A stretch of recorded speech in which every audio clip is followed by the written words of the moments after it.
Geography subject में इस साल प्रीलिम्स में कौन कौन से टॉपिक्स की हाई प्रोबेबिलिटी है आने की। आज के सेशन में we'll be taking a look at a very important thing. What is the reason that mass movement takes place? This topic very important for us. Geomorphology में कौन से टॉपिक्स इंपॉर्टेंट हो सकते हैं? सबसे ज्यादा क्वेश्चंस प्रीलिम्स में यूपीएससी से पूछता है। Hello students and welcome to Sathi IAS. आज के सेशन में we'll be taking a look at a very important thing कि ज्योग्राफी सब्जेक्ट में इस साल प्रीलिम्स में कौन कौन से टॉपिक्स की हाई प्रोबेबिलिटी है आने की। ठीक है, कुछ टॉपिक्स पे हमने ऑलरेडी यूट्यूब पे वीडियो बनाए हुए हैं, तो आप वो चेकआउट कर लेना। बाकी टॉपिक्स अभी देख के उनके बारे में भी आप रिवीजन शुरू कर दीजिएगा। ठीक है, सो टॉपिक वाइज हम स्टार्ट करेंगे। Geography it is divided into physical geography as well as human geography. Physical geography में सबसे पहले आता है हमारा जियोमॉर्फोलॉजी। नाउ जियोमॉर्फोलॉजी में कौन से टॉपिक्स इंपॉर्टेंट हो सकते हैं? नाउ ये कैसे हम आइडेंटिफाई कर रहे हैं कि कौन से टॉपिक्स इंपॉर्टेंट हो सकते हैं? करंट अफेयर्स के थ्रू। सो करंट अफेयर्स में क्या होता है, जो टॉपिक्स बहुत ज्यादा न्यूज में हैं, there is a very high chance कि यूपीएससी उनसे स्टैटिक रिलेटेड क्वेश्चंस पूछेगा। For example, the first topic that I will be talking यहाँ पे जियोमॉर्फोलॉजी में is the topic of landslides and mass movement. This year, India experienced one of the most devastating landslides का जो incident था वायनाड में, where more than 250, almost 300 something people they lost their life. So ये topic बहुत ज्यादा important हमारे लिए हो जाता है। Secondly, even in the state of Himachal Pradesh and many of the hilly areas of Himachal Pradesh, Jammu Kashmir, वहां पे भी लैंडस्लाइड्स की काफी ज्यादा इंसिडेंट्स इस साल हुए हैं। And that makes again this topic very important for us. ठीक है, so this is the first topic. Now landslide is a type of mass movement. तो ऐसा भी हो सकता है कि directly landslide पे question ना हो, instead mass movement in general पे question आ जाए कि mass movement, what is the reason that mass movement takes place? Gravity. Gravity is the only reason कि mass movement हो रहा है। अगर ग्रेविटी के अलावा कोई और फैक्टर इन्वॉल्व है तो उसे हम या तो इरोजन कहेंगे या वेदरिंग कहेंगे, उसे हम मास मूवमेंट नहीं कहेंगे। राइट, सो लैंडस्लाइड्स, मास मूवमेंट्स के टाइप्स हो गए, जैसे सॉइल क्रीप हो गया, सॉलिफ्लेक्शन हो गया, वाटर फ्लो हो गया, मड फ्लो हो गया, ये सारी चीजें भी यहाँ पे आ सकती हैं। Second important topic from the geomorphology topic, we have earthquakes. This year started with an earthquake in Japan. This year ended with an earthquake in Vanuatu. Earthquake की जो एक्टिविटी है काफी ज्यादा बढ़ रही है। इवन हिमालय रीजन में अभी एक रीसेंट रिसर्च हुई है कि क्यों जो नेपाल वाला रीजन है वहां पे इतने फ्रीक्वेंटली अर्थक्वेक्स आ रहे हैं। इस बार इंडिया में भी काफी फ्रीक्वेंटली, इवन दो कम मैग्नीट्यूड के, बट काफी फ्रीक्वेंटली अर्थक्वेक्स को एक्सपीरियंस किया गया है, even up till Delhi. So that also becomes an important topic for us. Another important reason why earthquakes can be an important topic, इस साल हैदराबाद जैसी सिटी जहां पे अर्थक्वेक का जोन 2 है, that means there is least likelihood कि वहां पे अर्थक्वेक आएगा, वहां पे भी अर्थक्वेक के ट्रेमर्स फील हुए थे, क्योंकि जो गोदावरी रिफ्ट है वहां पे कुछ चेंजेस हुए, रॉक्स के मूवमेंट्स हुए। इस पे भी एक वीडियो हमने बनाया हुआ है, you can check that out. Okay, next important topic from geomorphology. Now geomorphology also includes the universe, and universe में right now sun is a very important topic for us. अगर आप लोग को याद होगा, इस साल लद्दाख तक में ऑरोरास दिखे थे, right? Many people they had put photos की बहुत लोअर लैटिट्यूड्स तक भी ऑरोरास विजिबल हुए थे। क्यों? क्योंकि अभी चल रहा है सोलर मैक्सिमा। सोलर मैक्सिमा जब भी होगा, सोलर मैक्सिमा के टाइम जो ये सोलर एक्टिविटी है वो सबसे ज्यादा होती है. That means there is a maximum likelihood for solar flares, for coronal mass ejections to take place, and इन्हीं के थ्रू जो सोलर विंड पार्टिकल्स रिलीज होते हैं, जो चार्ज पार्टिकल्स रिलीज होते हैं सन से, they cause activities like auroras. So sun again becomes a very important topic for us. Another reason is abhi recently the Parker probe of NASA became the first man-made object to have such a close encounter with the sun. So इन सब reasons की वजह से जो sun है as a topic it becomes important for us, and within sun जो ये solar activity है, solar maxima, solar minima, solar cycles, then auroras, solar flares, coronal mass ejections, ये सब हमारे लिए again become very important. Next topic पे आते हैं. Next after geomorphology हमारे पास होता है climatology. Now climatology in general UPSC का फेवरेट टॉपिक है. आप किसी भी साल के क्वेश्चंस उठा के देख लीजिए, सबसे ज्यादा क्वेश्चंस प्रीलिम्स में यूपीएससी क्लाइमेटोलॉजी से पूछता है. व्हाई? बिकॉज ये जो टॉपिक है ना बहुत ज्यादा कंसेप्चुअल हो जाता है, बहुत सारे इसमें छोटे छोटे कॉन्सेप्ट्स हैं, ह्यूमिडिटी से लेके साइक्लोन्स तक बहुत छोटे छोटे मल्टीपल कॉन्सेप्ट्स एग्जिस्ट करते हैं in the topic of climatology. With in climatology अभी के टाइम, इस टाइम कौन कौन से टॉपिक्स हमारे लिए यूजफुल इंपॉर्टेंट हो सकते हैं उनको देखते हैं one by one. The first topic here is the topic of atmospheric reverse. ये जो टॉपिक है क्लाइमेट चेंज की वजह से भी बहुत ज्यादा न्यूज में है, एंड जो वायनाड में ट्रेजेडी हुई थी उसकी वजह से भी ये न्यूज में है. एटमॉस्फेरिक रिवर्स बेसिकली क्या है? बहुत बड़े बड़े विंड के पार्सल्स जिसमें बहुत हाई ह्यूमिडिटी है, वाटर वेपर की क्वांटिटी बहुत ज्यादा है. ये जो विंड के पार्सल्स हैं एक जगह से दूसरी जगह मूव करते रहते हैं under the impact of planetary winds और द जेट स्ट्रीम्स, एंड ये जहां भी पहुंचते हैं बहुत ज्यादा अमाउंट में रेनफॉल क्रिएट करते हैं क्योंकि इतना ज्यादा हाई अमाउंट में इनके अंदर होता है वाटर वेपर. सो ये जो टॉपिक है दिस इज इंपॉर्टेंट, इसके बारे में बहुत बातचीत चल रही है. एंड ये जो एक्सट्रीम रेनफॉल, एक्सट्रीम स्नोफॉल वाले इंसिडेंट्स जो इंक्रीज होंगे बिकॉज ऑफ क्लाइमेट चेंज, ये इंक्रीज होंगे because of creation of more intense atmospheric reverse. Normal river क्या होता है? उसमें पानी लिक्विड फॉर्म में रहता है. Atmosphere is the layer of gas surrounding us, layer of air surrounding us. Atmospheric river क्या हो गया? जो हमारी जो एटमॉस्फेयर है, द लेयर ऑफ गैस है, उसमें पानी, वो पानी गैसियस फॉर्म में होगा, वाटर वेपर फॉर्म में होगा, right?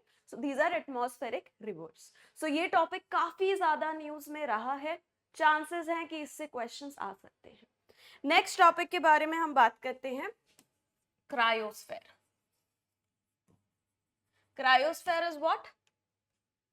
The frozen water on earth is cryosphere. Hydrosphere का frozen form is cryosphere.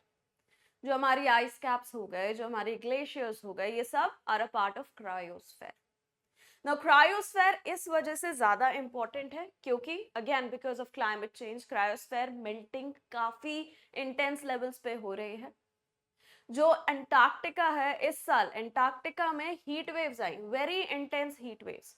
Normally जो अंटार्कटिका है वहां पे टेम्परेचर्स ड्यूरिंग समर्स होते हैं -50 डिग्री सेल्सियस. इस साल the temperatures were around -30 to -20 degree Celsius. 20 degrees का फर्क है, 20 डिग्री ज्यादा है the temperature compare to the normal. So of course it is a heat wave. Heat wave हम कब डिक्लेयर कर देते हैं? जब टेम्परेचर 5 डिग्री से ज्यादा हो कंपेयर टू नॉर्मल.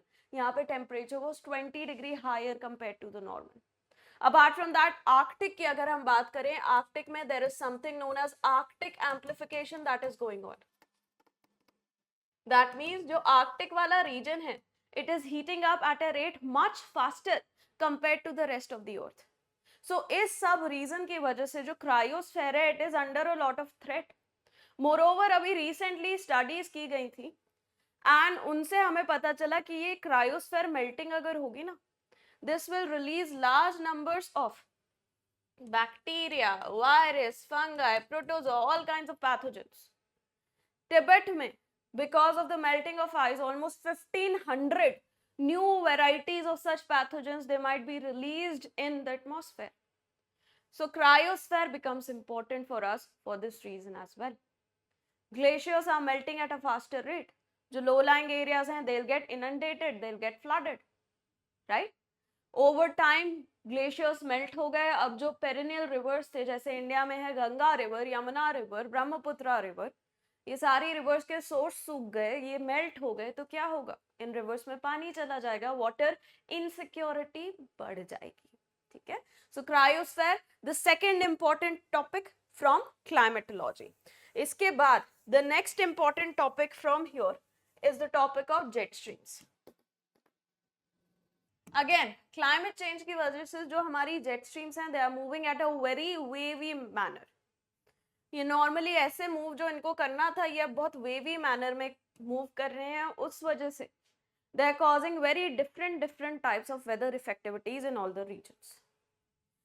अभी रिसेंटली जो स्पेन है, स्पेन में there was this weather effectivity known as DANA. English में अगर हम इसे ट्रांसलेट करें, this means high altitude isolated depression. इसकी वजह से Spain experienced one of the worst floods in its history. Many people passed away. There was a big, बहुत ज़्यादा नुकसान पहुंचा to the property of the region जहाँ पे ये दाना एक्टिविटी की वजह से फ्लडिंग हुई. ठीक है. So jet streams again they are a very important topic for this year. Next, of course, there's cloudbursts and GLOFs. GLOF related to cryosphere. Cloudburst somewhat related to what happened in Wayanad, what happened in Himachal Pradesh this year. Many of these landslides, they were assisted by these cloudburst events. India में जो हिमालयाज है, जो western Ghats है, वहां पे cloudburst के events बहुत common है. क्लाउडबर्स्ट पे इस बार अभी जो 2024 का मेंस था उसमें भी एक क्वेश्चन आ चुका है. GLOF glacial lake outburst, floods. Last year Sikkim में एक ग्लॉफ की वजह से there was a lot of destruction. I think 15 or something people they passed away because एक glacial lake थी वहां पे which burst away. Now because of climate change again, ये जो glacial lakes हैं उनमें पानी बढ़ रहा है because glaciers melt हो रहे हैं, पानी बढ़ रहा है, तो इनको जो moraines डैम किए हुए हैं, ये मोरेन्स टूट रहे हैं, मोरेन के डैम्स टूट रहे हैं, and suddenly a huge volume of water it is now flowing downstream. तो जो डाउनस्ट्रीम के लोकेशंस हैं, जो गांव हैं, जो इंफ्रास्ट्रक्चर है, जो फॉरेस्ट हैं, वो सारे इनंडेट हो रहे हैं.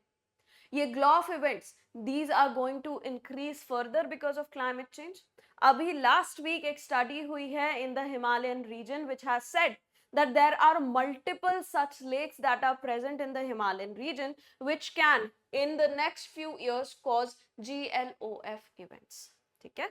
So ये हो गया हमारा cloudburst and GLOF. Another reason why cloudburst is important, it is very much associated with atmospheric rivers. So जो atmospheric rivers हैं, इतना सारा जब water एक साथ इन द वेपर फॉर्मेट घूम रहा है from one place to another, this water might experience an orographic barrier and suddenly वो वाटर रिलीज हो सकता है in a particular region causing a cloud burst. So atmospheric river से cloud burst भी बहुत ज्यादा रिलेटेड है. ठीक है. Next topic that is important from oceanography.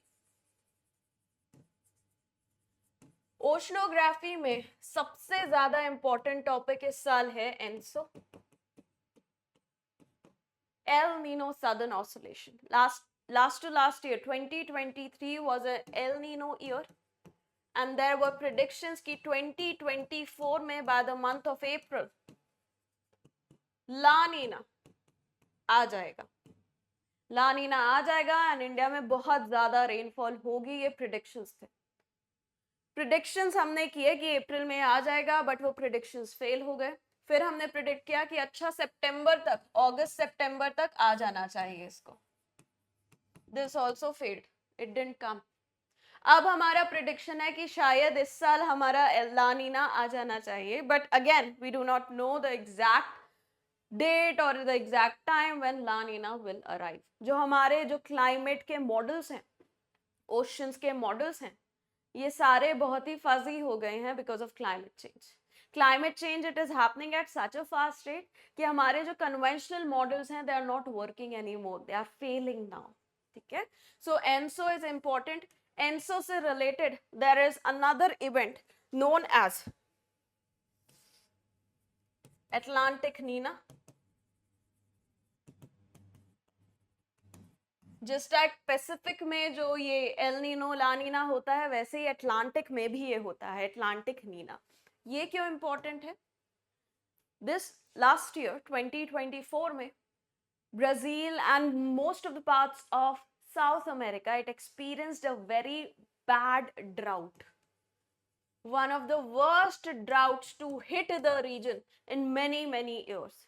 Amazon का जो बेसिन है उसकी बहुत बड़ी बड़ी ट्रिब्यूटरीज जैसे रियो नेग्रो वगैरह हो गए, these tributaries they experienced complete absence of water. पानी पूरा खत्म हो गया था इनसे.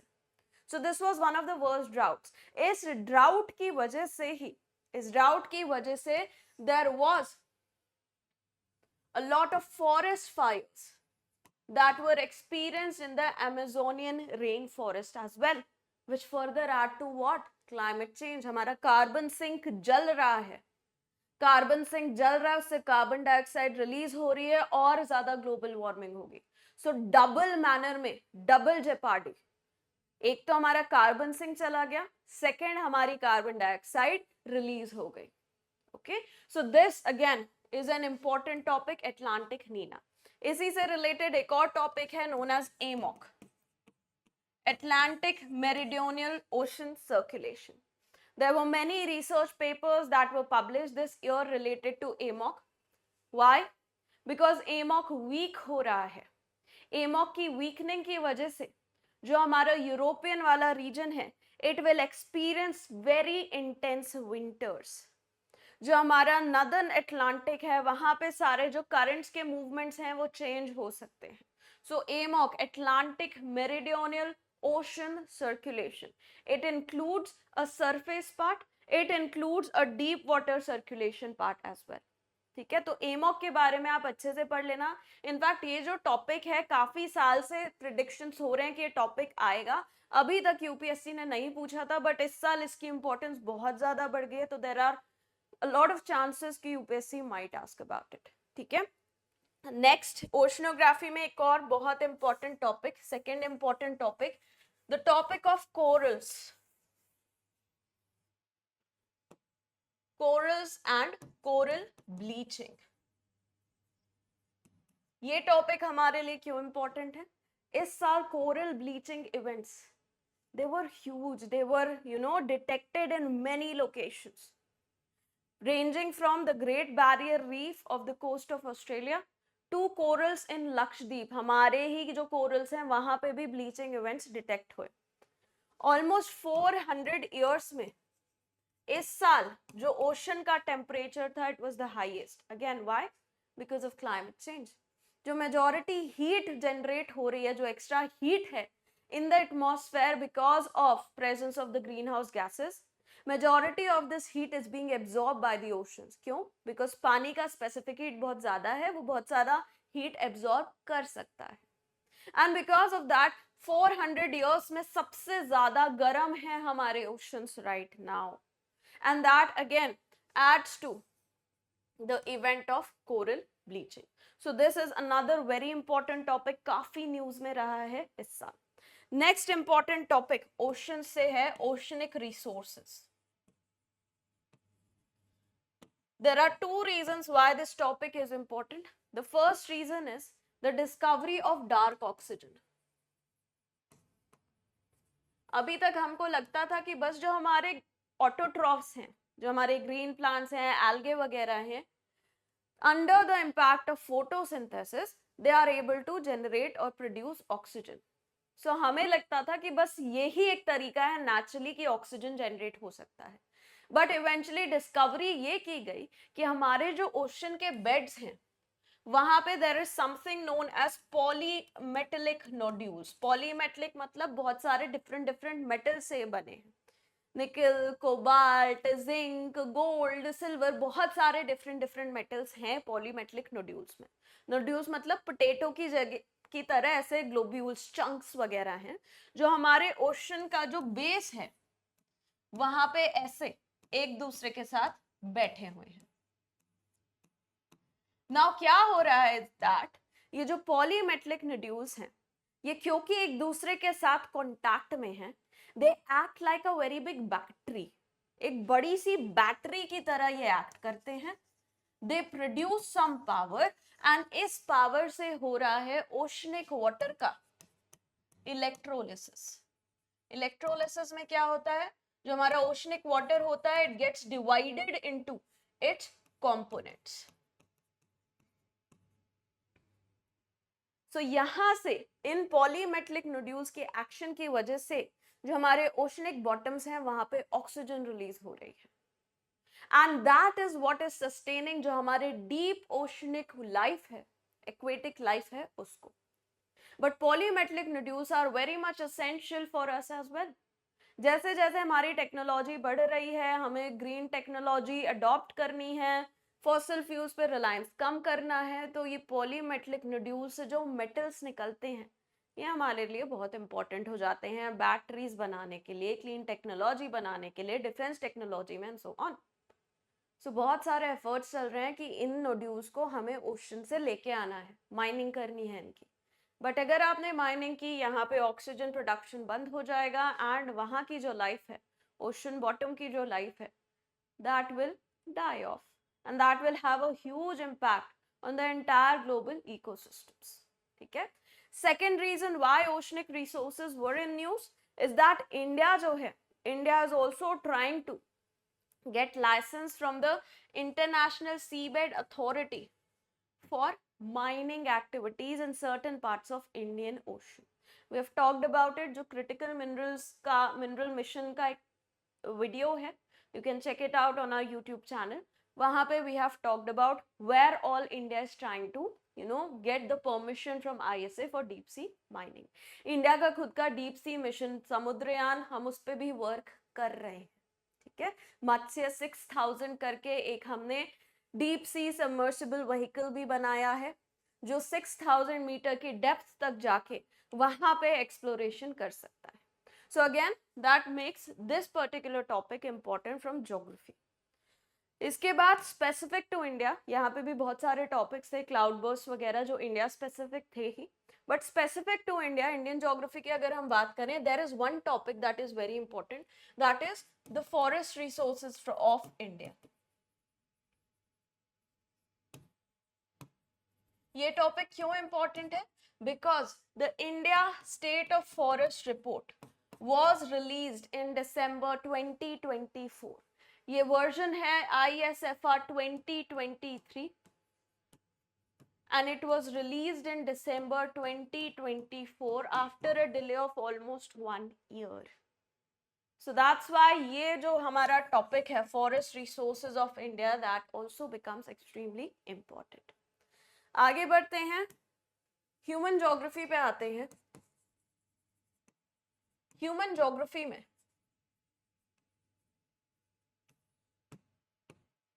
इंपॉर्टेंट टॉपिक की अगर हम बात करें, first of course will be the topic of population growth and with in it fertility rates. 2 साल से प्रीलिम्स में इस पे क्वेश्चन आ रहा है, इस साल इस पे डिस्कशन और ज्यादा बढ़ गया है, specially from the perspective of south Korea. बहुत बड़े बड़े कैपिटलिस्ट ने इस पे बात की है, जैसे Elon Musk. He is like the biggest, the biggest danger that the humanity is facing is depopulation. ये उनका कहना है, उनका मानना है. अभी यूएन की भी जो रिपोर्ट्स आई हैं, अकॉर्डिंग टू दैट, पहले हमने कंसिडर किया था कि हमारी पॉपुलेशन पीक हो गई एट 11 बिलियन, अब वो पीक 10.4 बिलियन तक आ गया है. So the rate at which the population is growing is reducing globally. अगर ग्लोबल स्केल पे देखें, इंडिया में भी जो NFHS 5 हुआ था, अभी तक सेंसस तो हुआ नहीं है 2011 के बाद, but National Family Health Survey, the second best report to identify the population patterns of India. According to that, India में भी जो टोटल फर्टिलिटी रेट है, it has gone below the replacement rate of 2.1. हमारा TFR is at 2. Many of the southern states, उनमें TFR has gone below 2, 1.5 से भी कम हो गया है. And that's why there is a debate within the southern states as well. Many of the chief ministers in the southern states, they are asking their people to increase the population as well. सो ये topic जो है Indian perspective, global perspective दोनों से important है. 2 बार से इस पे question आ रहा है. इस बार मेंस में भी डेमोग्राफिक विंटर पे क्वेश्चन आया है. Before mains I had already talked about why this topic is very important. ठीक है, तो this is very important this year as well. Demography के बियॉन्ड अगर हम चलें, let's talk about agriculture. Agriculture में I will be stating a few crops that have been in news throughout the year. ठीक है, Indian perspective, global perspective. The first crop was palm oil. India is trying to reduce its dependency over the other countries or over the imports with regards to its palm oil or edible oil needs, है ना. इसलिए palm oil की खेती को बहुत ज्यादा बढ़ावा दिया जा रहा है with in India.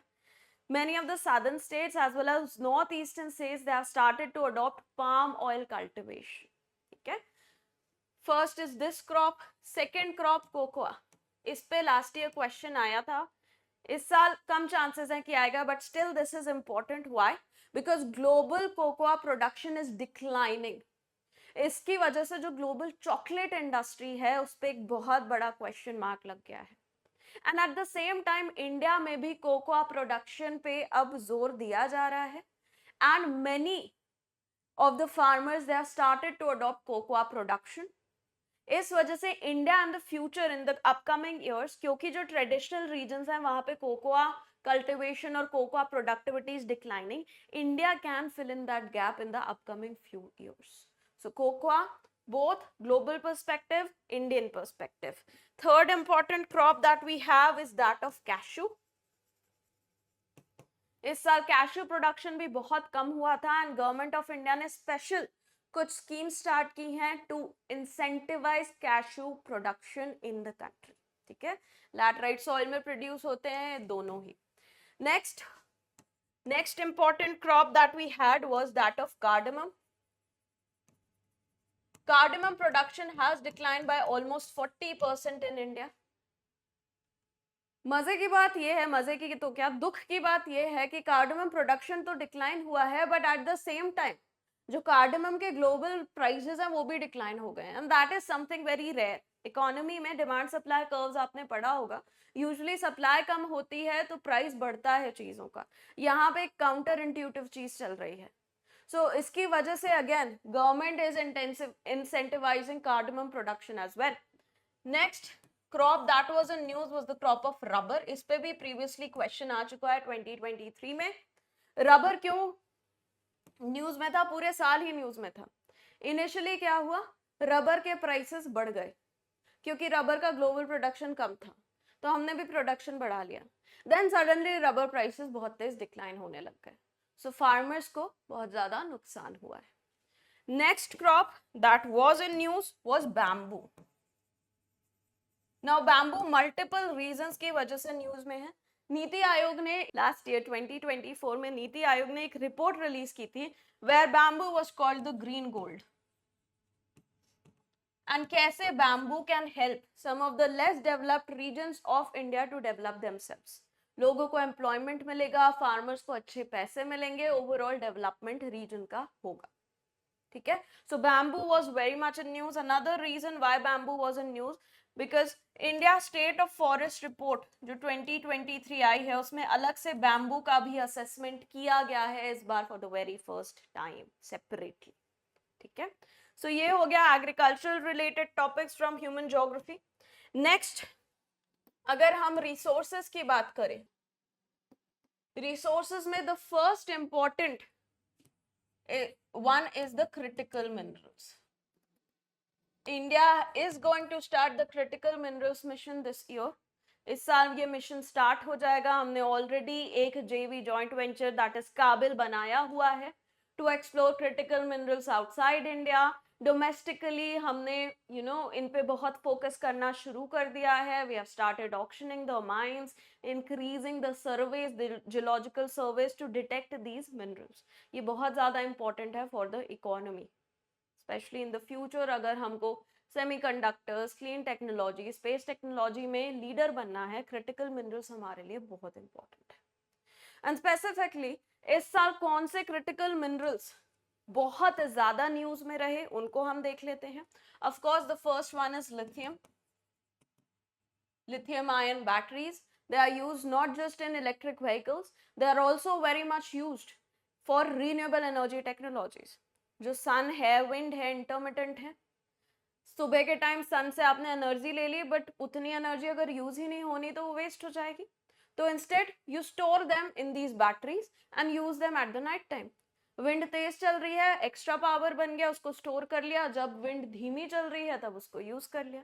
So renewable energy में इलेक्ट्रिक व्हीकल्स में lithium becomes very important. Second, we have rare earth elements. इनको हम स्टडी करते हैं एज अ ग्रुप सेपरेटली. हम एज सेपरेट 17 सेपरेट एलिमेंट्स इनको हम नहीं स्टडी करते हैं. This includes yttrium, strontium and 15 lanthanides. Critical minerals पे वीडियो बना हुआ है, आप वो चेकआउट कर लेना. Another 3 important critical minerals that have been in news are gallium, germanium and antimony. Why have they been in news?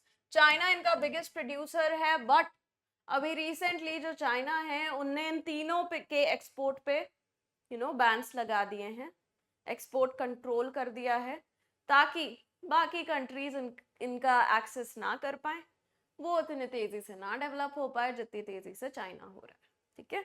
Another 2 important minerals जिसपे हमारे critical minerals mission will be focusing is cobalt and निकल.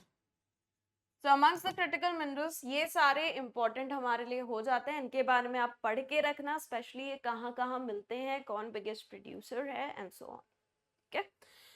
After this, within the resources chapter, energy resources की अगर हम बात करें तो nuclear energy has been in news. India में टारगेट हमने किया है, पार्लियामेंट में मिनिस्टर ने बोला था that by the year 2031-32 3 times हमारा जो प्रोडक्शन है न्यूक्लियर एनर्जी का उसको इनटू 3 हम इंक्रीज करेंगे. अपार्ट फ्रॉम दैट जो हमारा कलपक्कम में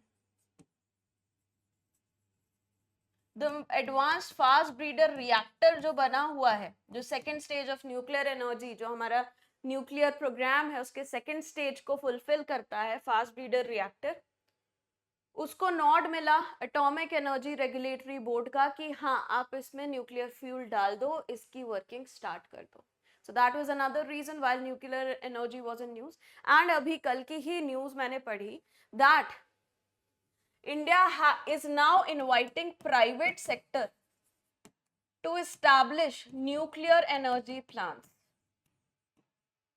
इंडिया का जो एक डोमेस्टिक इंडिजिनस न्यूक्लियर प्लांट है उसको यूज करके private sector with proper protection, with proper guidance, private sector को इनवाइट किया गया है to invest in establishment of these nuclear energy plants in India, ताकि हमारा जो ये गोल है 3x करना है हमको बाय 2031-32 ये गोल फुलफिल हो जाए. ठीक है. नेक्स्ट, अगर हम इंडस्ट्रीज की बात करें, इंडस्ट्रीज में the textile industry was very much in news this year. India की टेक्सटाइल इंडस्ट्री के सबसे बड़े 2 कॉम्पिटिटर्स हैं, वियतनाम, बांग्लादेश. चाइना का कंपटीशन कम हो रहा है बिकॉज वहां चीप लेबर नहीं मिल रहा है. Vietnam and Bangladesh are 2 biggest competitors of India with regards to textile industry. Now जब बांग्लादेश में there was a problem, political problem, India की जो टेक्सटाइल इंडस्ट्री है that it started to grow a lot, है ना. बहुत सारे बड़े बड़े जो कॉन्ग्लोमरेट्स हैं जिनके प्लांट्स हैं बांग्लादेश में, जैसे लेवाइस हो गया, H&M हो गया, M&S हो गया, ये सब they are trying to diversify their basis and for that they are choosing India as well. आपने देखा होगा अगर आप शेयर मार्केट में ट्रेडिंग करते हैं तो टेक्सटाइल इंडस्ट्रीज के जो शेयर्स थे after the problem in Bangladesh, उनके शेयर्स दे शॉट अप. ठीक है. So textile industry both with regards to cotton industry as well as jute industry is important for this year. And lastly transport वाला जो chapter है उसमें क्या important है within human geography, there is a chapter transport. Great Nicobar project बन रहा है ना. जो ग्रेट निकोबार आइलैंड है, the southernmost island of Andaman and Nicobar, यहाँ पे there is declaration of the 13th major port of India, that is the Galathea bay. So ये region हमारे लिए इंपॉर्टेंट हो जाता है. ग्रेट निकोबार किस कंट्री के पास है, जैसे 2017 में भी क्वेश्चन आया था, which is the country or which island is the closest island to Andaman and Nicobar islands, तो उसमें आंसर था सुमात्रा. तो इस टाइप के क्वेश्चंस आ सकते हैं ग्रेट निकोबार से. In fact Andaman and Nicobar in its entirety becomes important for us with this regard. ठीक है, so these are some of the important topics. I just summarise them once before I end the session. First, geomorphology से sun is important. सन में हमारे solar flares हो गए, coronal mass ejection हो गया, solar maxima and minima हो गया, solar cycles हो गए. We have auroras as well. Second topic, landslide and mass movement. Third, we have earthquakes. Earthquakes में earthquake waves, the regions which are susceptible to earthquake zonation of India, ये सब important हो जाता है. Next, geomorphology हो गया ये. Second, climatology. इसमें कौन से important topics हो गए? हमारा topic of atmospheric rivers and इसी से related cloud bursts. Next topic, cryosphere. And related to that, we have GLOF events as well. Next topic, we have jet streams. 6 topics. Next, oceanography में कौन से important topics हैं? First, we have El Nino, Southern Oscillation, Atlantic Nino, as well as AMOC. We have coral bleaching. Next, we have the oceanic resources. After that, Indian geography में apart from ये वाले जो topics, Indian geography में और क्या specific topic है that is important? We have India State of Forest Report and the forest resources of India.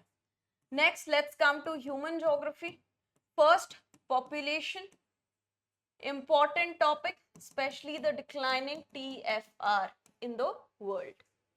Second important topic, from agriculture, we have certain crops that we have talked about: palm oil, cocoa, cardamom, cashew.